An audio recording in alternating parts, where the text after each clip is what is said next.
Chers invités, je vous souhaite la bienvenue pour cette conférence qui est consacrée à Maé de la Bourdonnais et le café du Yémen. Je suis très heureux d'accueillir certainement beaucoup de Malouins, de grands voyageurs et peut-être aussi parmi le public, des personnes qui s'intéressent à la toile économique et culturelle des échanges maritimes qui existent entre la cité corsaire et bien d'autres continents. Alors, des photos que vous pouvez apercevoir ici en guise d'introduction, euh, c'est la Grande Passerelle qui est à proximité de la gare de Saint-Malo. Et ce lieu carrefour est aussi un point de départ intéressant en direction de l'avenue de Moka, qui mène directement sur le Sillon, sur la digue de Saint-Malo. Et cette avenue de Moka, bien qu'elle soit effectivement ancrée dans le quotidien des habitants, peu en réalité connaissent l'histoire qui, autour de la relation Saint-Malo-Moka, a été pourtant riche de nombreux échanges, et en particulier autour d'un premier or noir qui a énormément marqué l'Europe, mais aussi l'Empire ottoman et ses échelles, les échelles du Levant, c'est le café. Le café qui va voyager de port en port, d'abord à Venise, mais aussi entrer à la cour de Vienne, à la cour de Versailles. Et les Malouins vont vouloir très vite concurrencer un certain nombre de circuits mis en place, en particulier depuis un grand nombre de villes-ports d'Europe du Nord.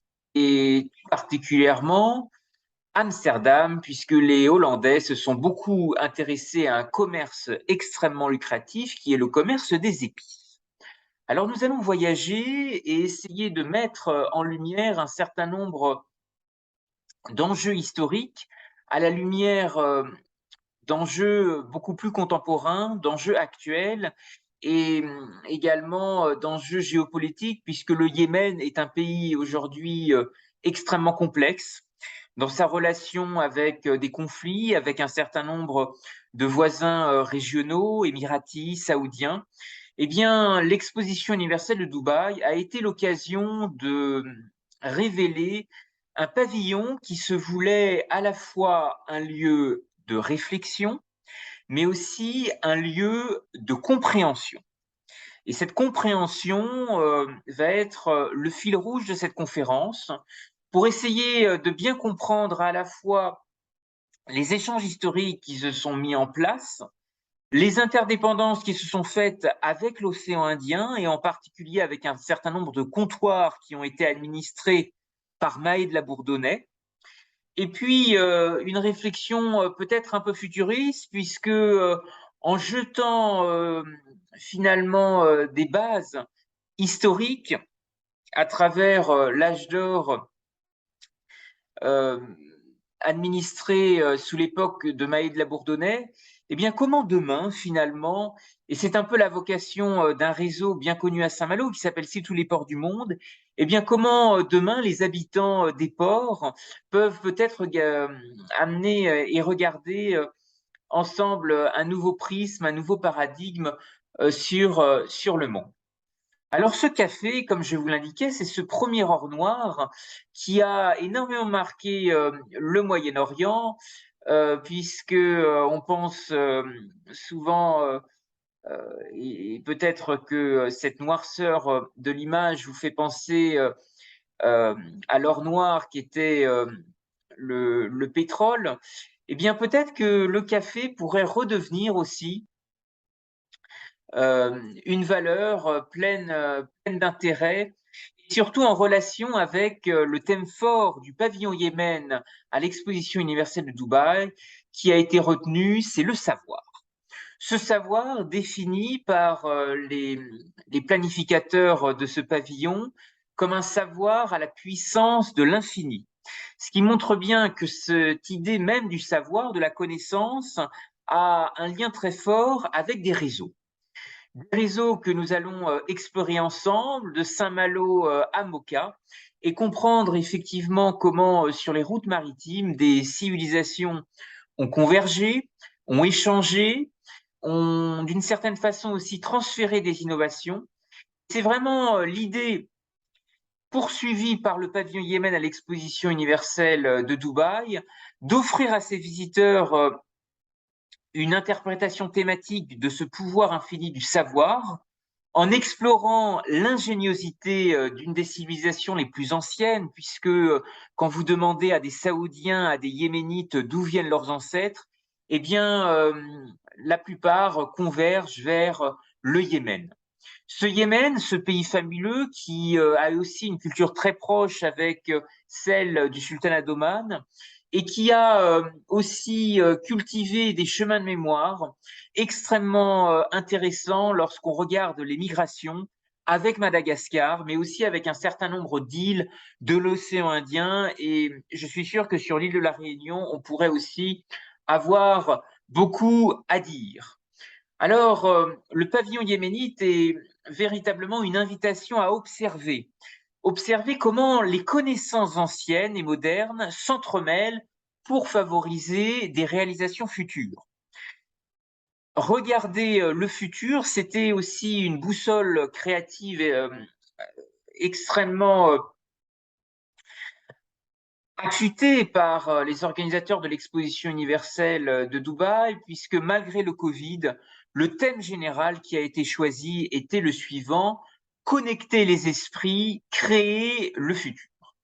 Eh bien, à travers cette conférence, essayons ensemble de connecter les esprits et de créer ce futur en regardant aussi les éléments et documents écrits que le pavillon Yémen a voulu aussi mettre en valeur. Vous avez ici l'exemple d'un miraculeux livre d'Al-Wizabi. Et ce manuscrit yéménite authentique nous montre à quel point finalement nos musées, nos grandes institutions culturelles qui rayonnent aussi dans le Golfe Persique sont des laboratoires des pratiques mémorielles. J'ai une pensée tout particulière pour le Louvre d'Abu Dhabi, qui a réalisé un travail exceptionnel pour permettre à des documents anciens, des documents yéménites, de dialoguer avec d'autres savoirs du monde. Et vous avez la chance au Louvre d'Abu Dhabi de pouvoir, dans les galeries, vous promener au contact de documents à la fois intellectuels et spirituels qui vous montrent à quel point les trois religions du livre sont fortement reliées.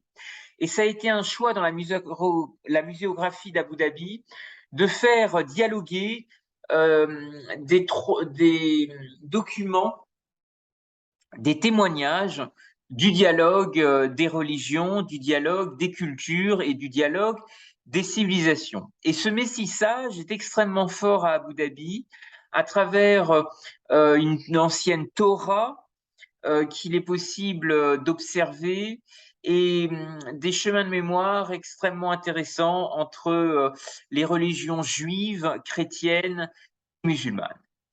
Alors le café, cet or noir a lui aussi beaucoup voyagé dans les cœurs et dans les esprits. Et il y a à travers ce pavillon Yémen une expérience de découverte exceptionnelle de la façon dont sur ces reliefs montagneux que vous voyez ici en photo, eh bien, le café est très vite devenu une valeur d'échange, une valeur marchande, et son expérience olfactive euh, à travers les continents, créé des opportunités d'échange, de contacts exceptionnels avec les peuples. Alors, le pavillon yéménite a aussi, dans son expérience visiteur, offert un certain nombre de vidéos immersives et des jeux à la disposition des jeunes générations. Ce qui montre à quel point le café est un passage de témoin exceptionnel et ce fabuleux voyage dans l'espace et dans le temps est une invitation à travers cette conférence à revenir comment le café de Moka cette fameuse avenue de Moka de Saint-Malo qui en éveille tous les chemins de mémoire, mais aussi le miel, ces cadeaux du Yémen au monde, eh bien, ont voyagé vers l'Île-de-France, l'île Bourbon, ces colonies qui ont été des laboratoires d'incubation et de production du premier et précieux or noir, le café. Alors regardons un peu les cartes pour avoir quelques éléments de point de repère et bien situer la position géostratégique du Yémen. Puisque comme vous le voyez ici, finalement, on est sur un positionnement géographique tout à fait atypique, à la croisée de la mer Rouge, en relation avec le golfe d'Aden et un rôle de trait d'union avec l'océan Indien, les côtes africaines, cette aire culturelle très importante pour comprendre aussi les échanges et la diplomatie économique avec l'Afrique de l'Est et l'ère Swahili. Vous savez que pendant longtemps, dans le corps des diplomates français, eh bien, beaucoup maîtrisaient le Swahili. Et nous avons une ambassade à Dar es Salaam extrêmement active, importante dans le positionnement qu'occupent des pays dans les échanges avec le grand continent africain, et je pense en particulier à la Tanzanie. Alors le Yémen est aussi une invitation à marcher sur les traces de ce qu'on a appelé l'Arabie heureuse, puisque cette Arabie heureuse a été très tôt cartographiée par les Européens dans toute sa complexité, et vous voyez ici finalement des éléments très intéressants, en particulier l'image de droite, parce que finalement, les navires européens qui naviguaient sur ces côtes, très vite, et cette image en est particulièrement révélatrice, illustre à la fois le rôle atypique de cette Arabie heureuse, qui est un trait d'union entre des ports capables de travailler en réseau et de tourner vers l'extérieur. Mais l'image, si vous le regardez avec attention dans son détail, nous révèle aussi des reliefs montagneux. Ce qui montre à quel point finalement le Yémen a été en fait au cœur d'une symbiose exceptionnelle, un trait d'union entre un arrière-pays et des portes maritimes. Et la culture du café, eh bien, a prospéré, pas seulement au Yémen, mais quand on revient dans ses sources, à savoir l'Éthiopie, eh bien, dans un environnement essentiellement fait de montagnes. Alors l'enjeu aujourd'hui, c'est assez difficile, peut-être pour certains d'entre vous, de représenter finalement l'importance économique que fut le Yémen au cours des siècles jusqu'à une date relativement récente. Euh, Complexité encore plus forte aujourd'hui, puisque finalement, cette Arabie heureuse, j'ai envie de questionner en particulier ceux qui voyagent ou qui ont été expatriés dans ces régions, n'est-elle pas devenue une Arabie malheureuse? Euh, on le voit ici, c'est une photo prise sur des plages laissées à l'abandon du côté de Socotra. Eh bien, le Yémen, effectivement, est traversé par des conflits internes extrêmement forts et des emprises qui viennent également d'ambitions géopolitiques venant des Émiratis, mais aussi des Saoudiens. Et si certains suivent en tous les cas, lisent un certain nombre d'articles relatifs à la situation actuelle au Yémen, eh bien, des îles comme celle de Socotra ont été en partie envahies par et occupées par les Émirats arabes unis.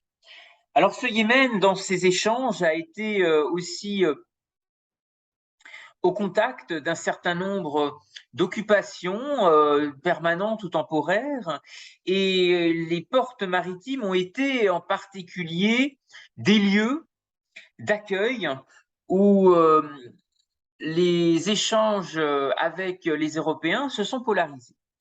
Je voudrais à ce titre vous mentionner que des négociants français se sont installés tour à Aden, à Moka, pour se livrer à un commerce extrêmement lucratif qui est le commerce du café. Alors qu'on a très vite vulgarisé autour du café Moka, ce qui fait sens avec l'avenue de Moka à Saint-Malo, et d'autres commodités se sont aussi échangées, exportées, des pots, de l'encens. Vous savez que cette route de l'encens a dialogué pendant la période antique du sultanat d'Oman jusqu'en Palestine, des gommes, des cires, de l'ivoire et en général tous les produits finalement de la région, région arabique, mais aussi très largement, et c'est cette relation intéressante avec l'ère Swahili, avec Zanzibar, et bien avec la côte orientale de l'Afrique. Alors, l'UNESCO a aussi fait un travail exceptionnel de valorisation, de mémoire de ce grand patrimoine yéménite que vous pouvez retrouver ici sur de vieilles photos. Je précise vieilles photos parce que malheureusement, les strates de la guerre, la mémoire des conflits a balayé une grande partie de la richesse de ce patrimoine culturel. Alors, la présence française au Yémen est aussi très largement le fruit d'une toile économique et on va revenir comment finalement Maé de la Bourdonnais a été peut-être l'élément incubateur de l'inscription solide et durable d'échanges avec l'océan Indien et les portes maritimes du Yémen. Des négociants très prospères, je voudrais en citer quelques-uns, en particulier Alfred Bardet, qui est arrivé au port d'Aden en 1878, mais aussi César Kian, qui ont très vite installé des sociétés d'importation, d'exportation, qui ont représenté un certain nombre de maisons de commerce, des compagnies de navigation et qui ont progressivement, au fil du temps et certains de génération en génération, constitué de véritables dynasties commerçantes. Et à ce titre, je voudrais vous mentionner un personnage très intéressant qui est Maurice Rillet. Alors d'autres grands négociants mériteraient aussi d'être soulignés. Antoine Besse, vous dire l'importance finalement de cette dynamique de travail en réseau, de ramification qui s'étendait sur toutes les régions riveraines de la mer Rouge et le rôle joué par les messageries maritimes a été aussi extrêmement important, tout comme le rôle joué par d'autres explorateurs, directeurs en particulier d'un hôtel qui va sans doute réveiller des souvenirs pour beaucoup de Malouins, le fameux hôtel de l'Univers à Steamer Point, qui bien sûr fait aussi penser à au nom de cet établissement emblématique à Saint-Malo, intramuros. Alors, l'hôtel de l'Univers, bien différent de son établissement malouin, avait effectivement une présence très utile pour de nombreux marchands, voyageurs, situé très proche de l'hôtel de l'Europe que vous voyez ici sur de vieilles photos. Eh bien, ici, vous voyez sur 2 étages cet hôtel de l'Univers qui était situé à Steamer Point dans le golfe d'Aden. Alors, ici, vous pouvez retrouver Aden et vous voyez les quais et le mouillage qui existait à cette époque. Cet hôtel de l'Univers à Aden, au Yémen, sur un certain nombre de cartes postales, d'éléments d'archives qui ont pu être retrouvés. Le café du Yémen est ce qui a permis la réussite, l'inscription solide et durable de communautés marchandes françaises, c'est, je crois, fondamentalement la compréhension qu'ont eu tous ces grands aventuriers, tous ces grands entrepreneurs, du rôle qu'a mené Maé de la Bourdonnais dans l'océan Indien. Son œuvre, vous le savez, est toujours visible aujourd'hui à Port-Louis, la capitale de l'île Maurice, et capitale économique qui repose dans ses origines sur une vision éclairée, celle d'être l'étoile et la clé de l'océan Indien. Encore aujourd'hui, les insignes de Maurice, en latin, Stella clavisque maris indici, rappellent l'importance de cette dynamique de réseau. Cette étoile et cette clé de l'océan Indien, elle a véritablement permis à des négociants au contact de la mer Rouge, aux portes maritimes du Yémen, mais en relation aussi avec l'Arabie heureuse, de reproduire un modèle qui va être la clé de leur réussite future. Alors c'est ce qui nous amène peut-être à réfléchir en matière de prospective à travers la vision que laisse derrière lui Maë de la Bourdonnais. Est-ce que le monde est une étoile de mer? Étoile de mer parce que finalement, la notion, et si vous regardez bien l'écosystème d'une étoile de mer, c'est sa grande capacité d'autonomie, c'est sa grande capacité à travailler en réseau, c'est aussi une capacité de résilience, d'autosuffisance et de penser finalement sa place dans un environnement et dans un écosystème avec une grande intelligence. Et c'est donc ce questionnement que je vous propose de pouvoir développer ensemble. Est-ce que Maë de la Bourdonnais n'a pas été l'inventeur finalement d'une stratégie étoile de mer, d'une stratégie du réseau?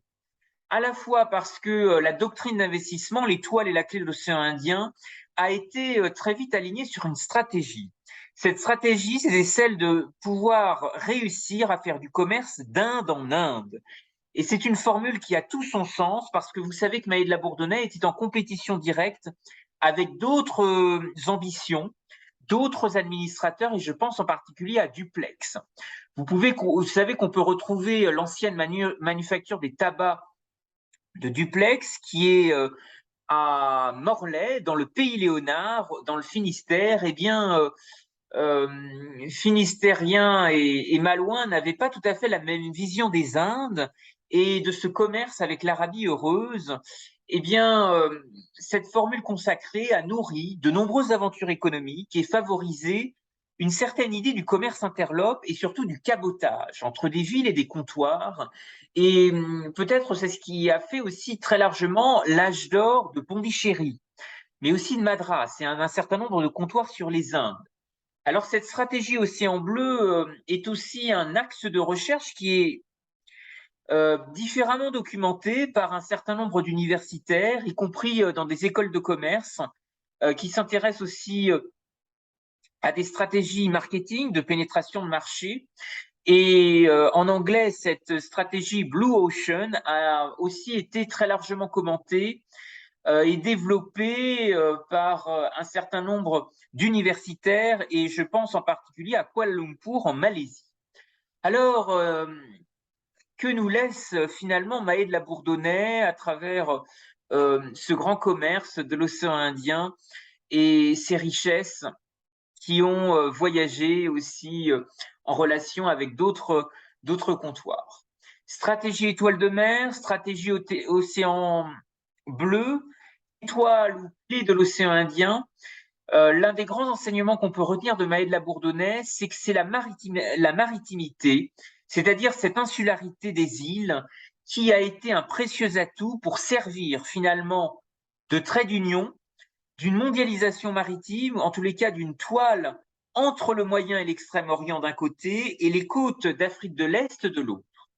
Et je crois qu'aujourd'hui, finalement, un certain nombre de réseaux s'intéressent à la façon de réécrire cette insularité, cette maritimité, et en particulier travailler peut-être demain à des notions qui existent à Hong Kong, à Singapour, cette notion de cyberport. C'est comment les télécommunications peuvent apporter aussi des données extrêmement intéressantes pour développer les ports de demain. La French Tech est un pôle qui a été labellisé sur l'île Maurice et essentiellement porté par le groupe Orange, qui a une fondation d'entreprises aussi extrêmement active en Afrique. Et peut-être que demain, ce commerce se fera différemment, avec de nouveaux contenus, avec de nouvelles façons de partager des savoirs et des richesses. Et Maurice est peut-être, à juste titre, un laboratoire de cet esprit marchand. Vous avez ici des photos historiques qui vous montrent à la fois l'importance de cette présence anglophone, mais aussi francophone, de cette compétition entre Britanniques et Français qui a été si forte dans l'océan Indien. Eh bien, souhaitons que le café soit peut-être aussi, et c'était l'idée de l'exposition universelle de Dubaï, de connecter les esprits, de créer du futur, d'imaginer de nouvelles formes aussi de coopération et d'échange. À la fois parce que des pavillons à Dubaï de pays du monde entier ont aussi fait des propositions sur la manière de réinventer la mondialisation de demain, faite de valeurs et d'intelligence. Alors, est-ce que le café, cette denrée qui était si précieuse à Venise, à Vienne, euh, pourrait demain nourrir aussi de nouveaux scénarios de prospective, du nano-café, du café numérique? Issu des hauts reliefs et plateaux d'Éthiopie, eh bien, le café du Yémen a été au cœur de ce grand voyage qui n'a cessé de continuer sa route. Et Maë de la Bourdonnais nous laisse un témoignage exceptionnel qui est celui des plantations dans l'archipel des îles Mascareignes, dans les îles de l'océan Indien, qui ont bénéficié de plants qui venaient du Yémen et qui ont permis de cultiver toute une agrotransformation exceptionnelle. Et je pense que finalement, le témoignage que nous laisse Maë de la Bourdonnais et sa relation avec le café du Yémen, c'est d'avoir été un facilitateur de la bioéconomie mondiale en favorisant de nouvelles terres d'incubation dans l'hémisphère sud.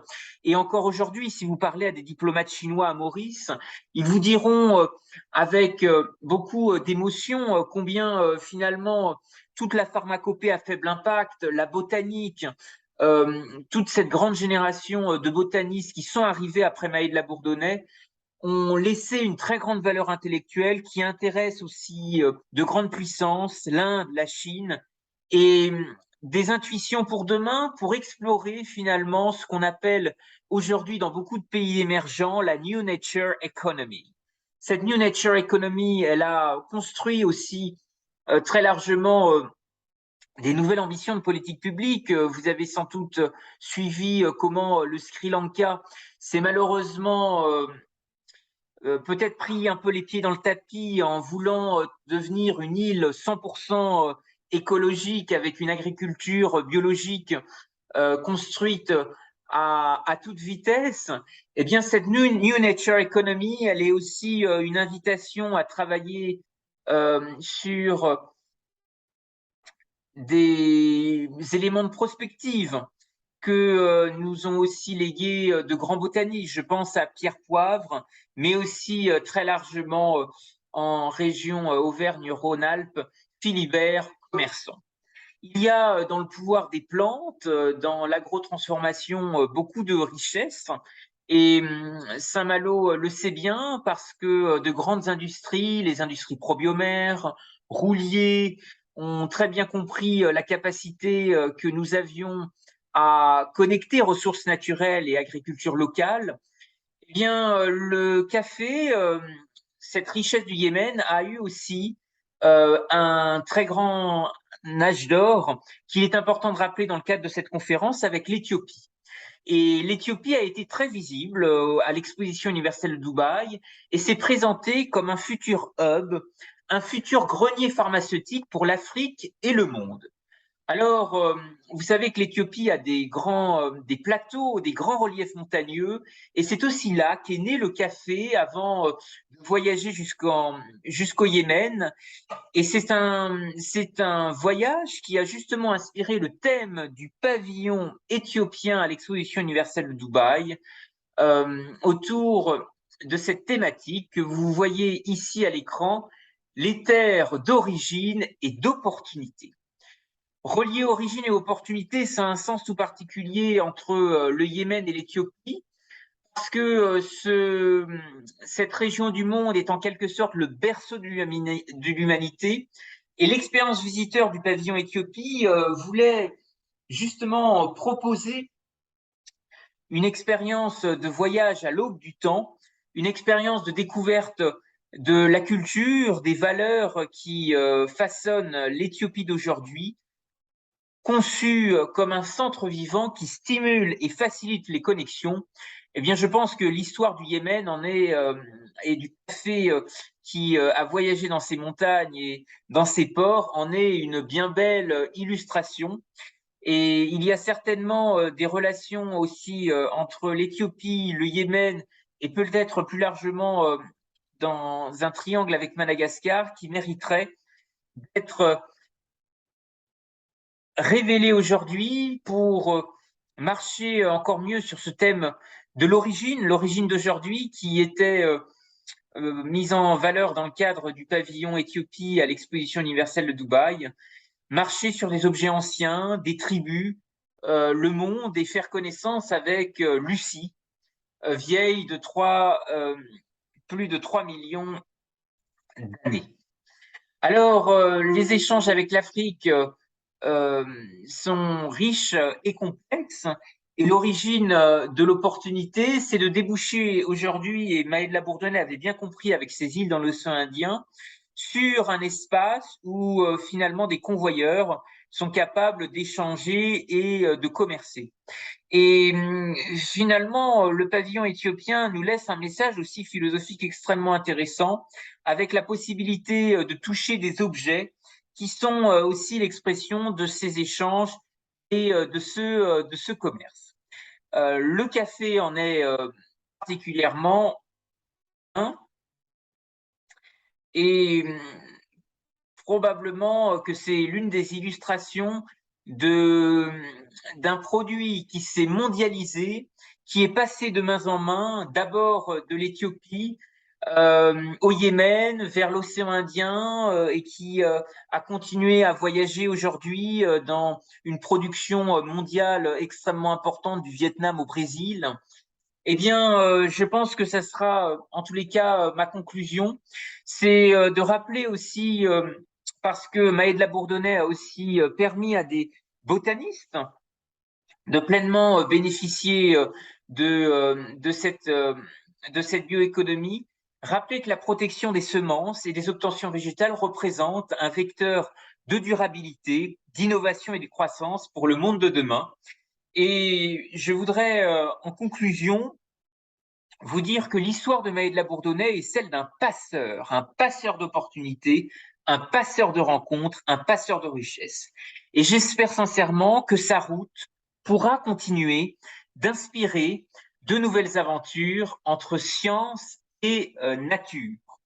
Et ce café, peut-être qui deviendra un jour nano-café, café numérique, avec des réseaux de la French Tech à l'île Maurice ou autres, nous invite à revisiter les relations maritimes, les relations du monde, travailler sur la circularité aussi de nouveaux produits, pourquoi pas biosourcés, puisque finalement le café, c'est aussi l'histoire d'une économie circulaire avec le Yémen et avec l'océan Indien.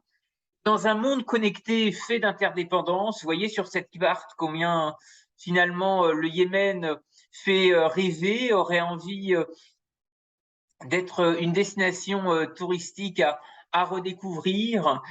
Eh bien, j'espère que sincèrement les routes pourront se recroiser entre Saint-Malo et le Yémen, entre l'Europe et le Moyen-Orient pour explorer de nouvelles idées dans un design thinking qui nous amène à réfléchir aussi aux technologies de demain, à l'économie bleue, à la pharmacopée à faible impact, à cette New Nature Economy qui mobilise à la fois des ressources maritimes, des ressources aussi innovantes en matière de gouvernance, et puis cristallise peut-être des dynamiques d'innovation peu coûteuses avec les nouvelles technologies. Je vous remercie infiniment pour votre attention. Vous dire que les expositions universelles continuent. Celle de Dubaï a été euh, malheureusement confrontée à un bilan en demi-teinte avec une fréquentation réduite et limitée en raison du Covid. mais je souhaitais partager avec vous, malgré tout, des intuitions exceptionnelles qui ont été offertes aux visiteurs en permettant de voyager dans des pavillons thématiques. Et au niveau de l'Afrique, 3 pavillons ont été récompensés pour leur grande capacité d'imagination. Et je voulais, à ce titre, vous signaler que le Yémen, la Guinée-Conakry et également les Comores, qui ont aussi énormément d'histoires à partager avec leur plantation Guerlain et la fleur d'Ilan-d'Ilan. Ces 3 pays, Comores, Yémen et Guinée-Conakry, ont été récompensés du prix de la meilleure interprétation thématique à l'exposition universelle de Dubaï. J'espère qu'ils laisseront derrière eux de beaux souvenirs, des envies de retravailler aussi notre rapport au monde, au métissage des cultures, des tribus, des nations. Et j'espère vous retrouver tous pour de prochaines conférences à venir, en distanciel, mais aussi en présentiel à partir du mois de novembre. Je vous remercie infiniment pour votre attention et je vous laisse mes coordonnées si vous souhaitez recevoir les planches de cette conférence euh, et surtout l'enrichir dans ces sphères de réflexion. Si vous avez vous-même des éléments à apporter autour de Maëlle Labourdonnais, autour du café du Yémen, mais peut-être aussi autour d'autres produits d'économie circulaire qui pourraient demain avoir un sens dans la prospective et les débats du monde.